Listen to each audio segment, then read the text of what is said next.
덕힌 이민호가 과거 자신을 구한 것은 자신이라는 사실을 알아챘다. 그는 이렇게 완성됐다는 말을 남기고 쓰러졌다.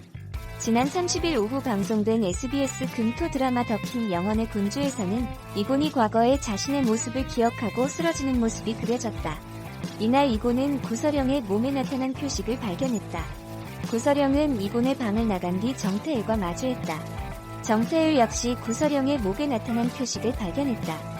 정태일은 구서령에게 우리 광화문에서 만났죠. 구두도 사시던데 구은하 씨라고 말했다. 구서령은 대한제국에서 나 헷갈리는 사람 처음 봤다라며 웃음을 터뜨렸다. 그러면서 대한제국에서 살 거면 구서령 총리는 알아야 할 거 아닌가. 청혼을 떠들썩하게 받았던데라고 했다. 정태일은 나랑 만난 전후로 뭐 했어요? 구두만 산 건 아닐 테고라고 했다. 이를 들은 구서령은 건방 떨지 마라고 경고했고 정태일은 네 발로 걸어왔어. 멈춘 것도 너고 마음이 무겁지.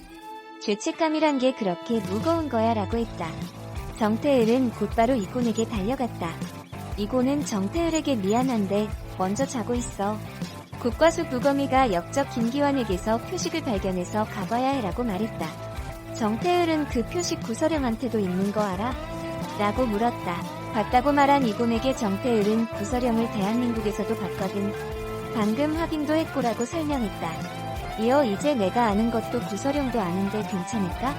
범인들도 패 털리면 막 나가는 데라고 덧붙였다.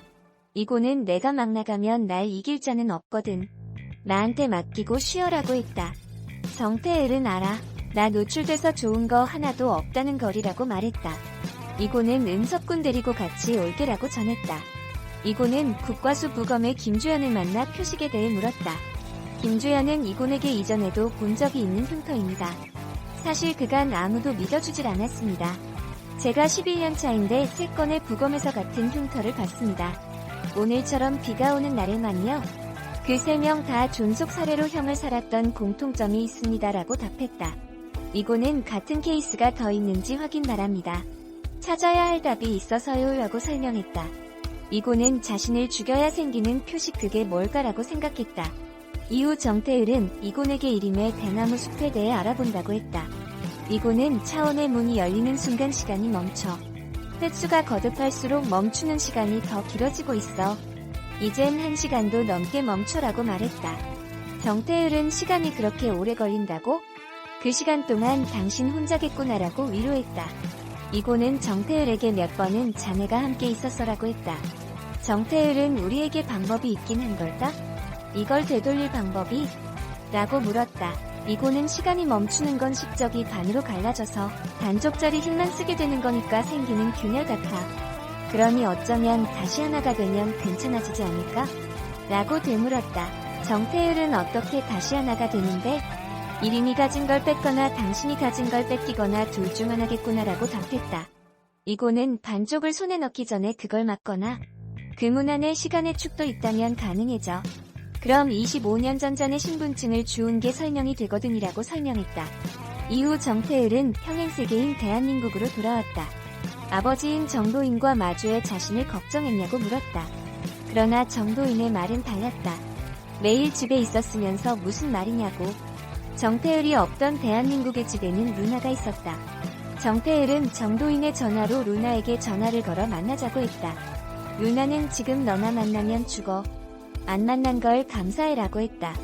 이곤 역시 대한민국으로 왔다. 정도인은 숟가락 하나 더 얹었다며 이곤에게 밥을 먹으라고 했다. 또한 정태일에게 남자친구가 생겼냐고 물었다. 정태일은 여기 왔네라며 이곤을 가리켰다. 이곤은 일어나 따님을 좋아하고 있는 이곤입니다라고 인사했다. 정태일은 루나와 입맞춤을 한 강신재와 마주했다. 자신의 휴대전화를 추적했더니 근처였다고. 두 사람은 구은하의 실종 신고로 인해 그의 집으로 향했다. 이윽고 양선 요양병원으로 향했다. 이 요양병원은 이인과 같은 얼굴을 한 이성재가 사망한 곳이었다. 정태일은 구은하가 사망했다면 구은하는 양선 요양원에 있다라고 말했다. 정태일은 이곳의 영안실에서 구은하의 사체를 발견했다. 호텔에 머물고 있던 이곤에게 루나가 찾아왔다. 루나는 정태일인 척 이곤에게 조영은 같이 마시면 좋을 텐데. 내가 상사와 키우는 방법을 검색해봤거든 키워보려고. 그런데 키우기 엄청 어려운 꽃이더라. 상사와 꽃말이 무엇인지 알아? 이루어질 수 없는 사랑이래라고 물었다. 이고는 안 속을 줄 알았는데 이 얼굴엔 속수무책이군. 자넨 눈 속엔 불안이 있군. 정태을에게 없는 것. 자넨 정태을이 아니군. 자네가 루나겠꼬라며 정태을이 아닌 루나인 것을 알아챘다. 창문을 본 이고는 과거의 기억이 되살아났다. 이고는 그 순간 모든 것을 걸고 나를 위해 싸우고 있는 건 나였구나. 이렇게 완성되는 거였구나라고 생각하며 바닥으로 쓰러졌다. 더킹에서 이민호가 같은 얼굴을 한 인물이지만 다른 사람인 김고은과 마주했다. 이민호는 김고은과 마주한 뒤 과거 자신을 구한 것은 자신이었다는 사실을 알아챘다. 과연 25년 전 김고은의 신분증은 어떻게 주었으며 앞으로 전개는 어떻게 될지 주목된다. 더킹 영원의 군주에서 반전의 서사를 지닌 강신재로 분의 섬세한 열연을 펼치고 있는 김경남이 긴 세월 마음에 담아두었던 테일과 같은 얼굴을 지닌 루나의 기습키스에 흔들리는 모습으로 시청자들을 함께 가슴 아프게 만들었다. 30일 방송된 13회에서 신재를 만난 조영은 신재에 대한 제국 이름이 강현민이 맞는지 묻고 신재는 그런 것 같다고 답하며 제국에 가면 좀 찾아봐달라고 이야기한다. 대한민국의 강신재 모친 민화연이 대한제국 군인 박숙진과 같은 얼굴임을 떠올린 조영은 신재에게 제국의 어머니가 궁금한지 마음을 쓰고 신재는 애써 아무렇지 않은 척한다. 이어 조영은 신재가 왜 정태을 경희를 좋아하면서 고백하지 않는지 묻는다. 우리 태아와 정영사님, 안 될 일입니다. 두 세계는 너무 멉니다라고 이곤을 걱정하는 조영에게 신재는 같은 세계에 있어도 다른 세계보다 먼 사이도 있다고 답한다.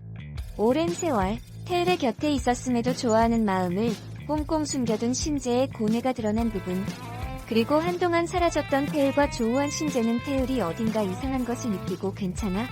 어디 아파? 하고 묻는다. 그러나 그녀는 태을을 가장한 루나였다. 신재의 눈빛과 말투에서 신재가 태을을 좋아한다는 것을 직감한 루나는 신재에게 기습 키스한다. 신재는 루나가 사라진 후 곧바로 나타난 진짜 태을을 보고 루나가 태을이 아니었음을 알게 된 후에도 태을을 볼 때마다 동요해 시청자들을 가슴 아프게 했다. 한편 신재와 태을은 구설영과 같은 얼굴의 구은하를 추적하기 위해 양선 요양원을 찾고 결국 태을은 구은하의 사체를 발견해 요양원을 둘러싼 예측 불가 전개에 대한 궁금증을 더했다. 스스로에 대한 혼란과 태을을 향한 마음, 아픈 가족사에서 평행세계를 넘어온 과거까지 반전의 서사를 지닌 강신재로 분한 김경남은 지켜보는 시청자들 역시 신재의 감정에 함께 이입하게 만드는 치밀한 열연으로 극의 몰입도를 높이고 있다. 특히 태을은 물론 이곤조영과 함께 은근한 케미스트리를 이루며 보는 즐거움을 선사하는 중 대한민국의 강신재로 살아온 자신이 대한제국 강현민이었음을 받아들인 신재가 이곤 태을의 강력한 조력자로 어떤 활약을 펼칠지 귀추가 주목된다. 두 개의 세계를 오가는 흥미진진한 인물들과 이민호, 김고은, 우도원, 김경남, 정은채, 이정진 등 매력적인 배우들이 만나 이제 단 3회를 남겨둔 더킹 영원의 군주는 매주 금, 토요일 오후 10시 방송된다. 더킹 영원의 군주에서 반전의 서사를 지닌 강신재로 분의 섬세한 열연을 펼치고 있는 김경남이 긴 세월 마음에과 같은 얼굴을 지닌 루나의 기습키스에 흔들리는 모습으로 시청자들을 함께 가슴 아프게 만들었다. 30일 방송된 SBS 더킹 영원의 군주 13회에서 신재를 만난 조영은 신재에 대한 제국 이름이 강현민이 맞는지 묻고 신재는 그런 것 같다고 답하며 제국에 가면 좀 찾아봐달라고 이야기한다. 대한민국의 강신재 모친 민화연이 대한제국 군인 박숙진과 같은 얼굴임을 떠올린 조영은 신재에게 제국의 어머니가 궁금한지 마음을 쓰고 신재는 애써 아무렇지 않은 척한다. 이어 조영은 신재가 왜 정태을 경희를 좋아하면서 고백하지 않는지 묻는다. 우리 폐하와 정영사님, 안 될 일입니다. 두 세계는 너무 멉니다라고 이곤을 걱정하는 조영에게 신재는 같은 세계에 있어도 다른 세계보다 먼 사이도 있다고 답한다. 오랜 세월 태을의 곁에 있었음에도 좋아하는 마음을 꽁꽁 숨겨둔 신재의 고뇌가 드러난 부분, 그리고 한동안 사라졌던 태을과 조우한 신재는 태을이 어딘가 이상한 것을 느끼고 괜찮아? 어디 아파? 하고 묻는다. 그러나 그녀는 태을을 가장한 루나였다. 신재의 눈빛과 말투에서 신재가 태을을 좋아한다는 것을 직감한 루나는 신재에게 기습 키스한다. 신재는 루나가 사라진 후 곧바로 나타난 진짜 태을을 보고 루나가 태을이 아니었음을 알게 된 후에도 태을을 볼 때마다 동요해 시청자들을 가슴 아프게 했다. 교도소에서 출소하는 루나를 찾아간 구서령은 자신을 전혀 알아보지 못하는 루나 태도에 당황했다. 루나는 위선은 딴 데 가서 떨어라. 나 그쪽 안 찍었다. 나한테 말 거는 사람은 두 부류다. 나한테 뭘 뺏었거나 나한테 뭘 뺏으려거나 어느 쪽도 좋게는 안 끝난다. 비켜라고 경계했고 그제야 구서령은 먼저 만났던 정태일과 루나가 전혀 다른 사람이라는 것을 알아차렸다. 루나는 교도소에서 나오자마자 자신을 배신한 사람을 협박하며 내일이 없는 삶을 살았다. 그 시기 정태일은 95년도 요양원에서 사망한 이성재의 흔적을 찾기 위해 조사를 시작했지만 별다른 기록을 찾지 못했다. 이고는 조영을 데리고 식당을 찾았다가 지난번 시비가 붙었던 깡패들과 만났다. 이고는 조영이 해결해 줄 것이라 믿었지만 옆에 있는 사람은 조은섭이었다. 조은섭이 놀라 도망간 사이 조영이 나타나 몸싸움으로 상황을 마무리했다. 이 모습을 목격한 경찰서 사람들에게 정체 발각 위기에 놓였지만 사투리로 기지를 발휘해 위기를 모면했다. 정태일은 호텔 안에서 이동할 때도 자신에게 보고하는 이곤을 찾아갔다. 이곤은 처음 만났을 때 내가 안 도와줬으면 그래도 나 좋아했을 거냐는 정태일의 질문에 이해했을 거다.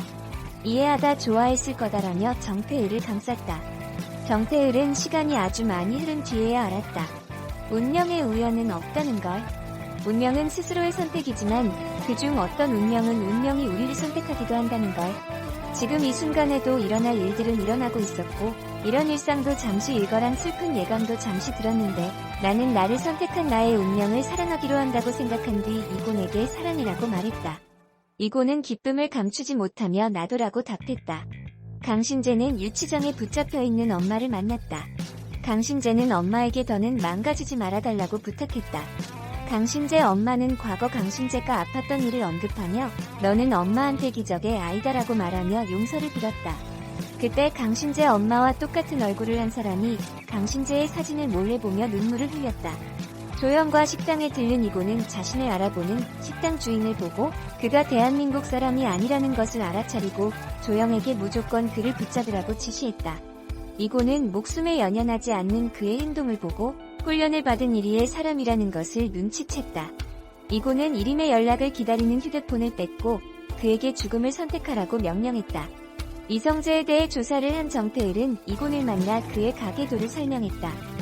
이곤은 자신과 같은 사람은 대한민국에 없다는 것을 듣고 제일 먼저 자신을 죽이고 나를 죽였군이라며 동생의 부인이 자신의 어머니와 같은 얼굴을 하고 있을 것이라 예상했다. 구서령에게는 계속해서 대한민국 신문이 배달됐다. 엄마에게 연락해 신문을 보냈냐고 물었지만 엄마도 모르는 일이었다. 구서령은 신문을 천천히 살펴봤고 그 안에 평행세계 속 자신의 얼굴을 한 사람을 보고 비명을 질렀다. 조은섭이 제복을 입고 이곤과 찍은 사진을 보게 된 강신재는 이곤이 머무르고 있는 호텔을 찾아갔다. 이곤의 흔적을 살펴보던 강신재는 과거 아버지를 잃은 슬픔에 눈물을 흘리고 있는 어린 이곤의 모습을 떠올리며 혼란스러워했다. 조영과 격투를 벌이던 강신재를 본 이곤은 자네는 지난번부터 이문양을 쫓고 있다. 이건 내 황실의 문장이다며 자신의 신분을 밝혔다. 강신재는 크게 놀라며 내가 이곤이야? 라고 되물었다. 이곤은 정태일이 얘기했을 것이라 생각했지만 강신재는 정태일도 알고 있다는 것을 알고 깜짝 놀랐다. 이곤은 이에 대한민국에 넘어온 사람이 생각보다 더 많다는 것을 깨달았다. 이곤은 자네는 내가 나인 세계로 돌아가야 할 이유다. 아마도 내가 자네의 죽음인 듯 싶다고 말했다. 더킹 영원의 군주 김경남이 아픈 눈빛으로 여심을 자극했다. 김경남은 SBS 금토 드라마 더킹 영원의 군주에서 고교 시절부터 현재까지 태율을 향한 마음을 쌓아가며 그의 곁을 묵묵히 지키는 강신재로 분의 열연 중이다. 김경남은 도박꾼 어머니와 거듭되는 악몽 속에서 태율이라는 예쁜 꿈과 강력 세팅만이 기댈 곳인 외로운 신재로 분해 지켜보는 시청자들로 하여금 공감과 연민을 자아내고 있다. 이일 방송에서는 숙직실에서 강력 세팅 슬리퍼를 내려다보던 신재의 고교 시절 회상신이 방송됐다. 여러 명에게 일방적으로 맡고 있던 신재를 본 태일은 조금도 주눅드는 일 없이 이들을 경찰에 신고하고 보호자도 없이 피로 엉망이 된 모습으로 홀로 경찰서를 나선 신재 앞에 섰다. 태권도 5대 정신 중 지키는 게 하나도 없다는 태일에게 신재는 인내했으니까 맡고 있어주라고 말했고 그런 신재에게 태일은 영웅우걸 태권도장이 쓰여진 슬리퍼를 내밀었다. 그때부터 지금까지 신재가 돌아갈 곳은 늘 슬리퍼에 쓰여 있었다. 이어 반반 쪼개어 먹는 하드를 태율과 자신의 몫으로 남겨둔 신재의 모습에서 장미는 그의 마음을 어렴풋이 눈치챘다. 직접적인 표현은 하지 못한 채 태율을 향한 마음을 쌓아가는 신재의 모습과 함께 신재가 꾸는 악몽, 이림이 형상한 사진들 속 신재의 모습은 앞으로 어떤 전개가 이어질지 시청자들의 궁금증을 자극하고 있다. 한편 슬기로운 감방 생활을 시작으로 이리와 안아줘 여우갑시별 조장풍에 이르기까지 매 작품마다 입체적인 캐릭터 소화력으로 그곳에 존재하는 듯한 모습을 선보였던 김경남은 더킹, 영혼의 군주를 통해 더킹이 발견한 배우라는 평가와 함께 주목받는 중. 일견 거칠어 보이지만 내면에는 외로움과 따뜻함을 지니고 있는 강신재로 분의 눈빛에 담긴 서사로 여심을 사로잡고 있는 김경남이 더킹 영혼의 군주를 통해 보여줄 계속된 변신의 귀추가 주목된다. 김은숙 작가와 백상훈 정지현 감독이 의기투합하고 이민호, 김고은, 우도환, 김경남, 정은채, 이정진 등 매력적인 배우들이 만나 회를 거듭할수록 기대를 더해가는 SBS는 매주 토요일 오후 10시에 방송된다.